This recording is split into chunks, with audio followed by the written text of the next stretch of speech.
भगवान श्री कृष्ण गीता में बोलते हैं युक्ताहार विहारस्य युक्त चेष्टस्य कर्मसु युक्त स्वप्नावबोधस्य योगो भवति दुःखः, कि वो योग दुख को हरने का कारण है जिसमें दोनों के मध्य का संतुलन है। ना आदमी इधर भाग रहा है ना उधर भाग रहा है, हर चीज को सम्यक दृष्टि से कर रहा है।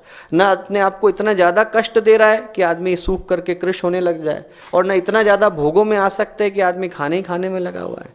ना आदमी इतनी ज्यादा चेष्टा कर रहा है कि उसके पास एक सेकंड भी जो है फुर्सत नहीं है, और ना इतना आराम से निष्क्रिय होकर के बैठा हुआ है कि कुछ भी करने को नहीं है। इन सब के मध्य में जब निकल करके आता है तो भगवान कृष्ण कहते हैं संयम निकल करके आता है। बीच में जब निकल करके आता है तो संयम निकल करके आता है। श्रोत्र एक राजकुमार था, और वो भगवान बुद्ध का उसने लेक्चर सुना, तो लेक्चर सुन करके भिक्षु बन गया। भिक्षु बना तो भिक्षु बनते से ही सारे काम जो बाकी के लोग करते उससे बिल्कुल ऑपोजिट करने लग जाता है। जैसे जो जो करते, लोगों खाना खाते तो अपना पत्थरों के बीच में चलता, लोग जो है सामान्य रोड पर चलते तो वो झाड़ियों के बीच में चलता, स्वास्थ्य जाने लगा, भूखा रहने लगा, सब कुछ कृशकाय हो गया। भगवान बुद्ध मिलने के लिए पहुंचे उससे। भगवान बुद्ध ने कहा कि एक बात बता श्रोत्र, ऐसा क्यों कर रहा है बेटा? उन्होंने कहा मैं आनंद को प्राप्त करना चाहता हूँ, योग को प्राप्त करना चाहता हूँ, शांति को प्राप्त करना चाहता हूँ।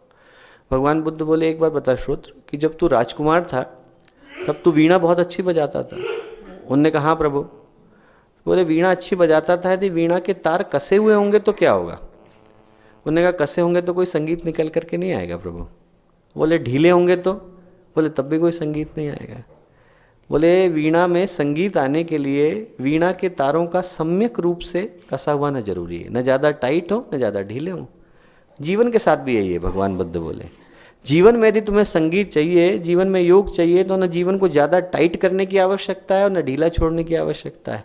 न तो ये है कि तुम पूरी तरह से भोग में लिप्त हो, और न ये आवश्यक है तो कि पूरी तरह से तुम अपने आप को टाइट करने में लगे हो। दोनों के मध्य में जब निकल करके आता है तब संयम निकल करके आता है।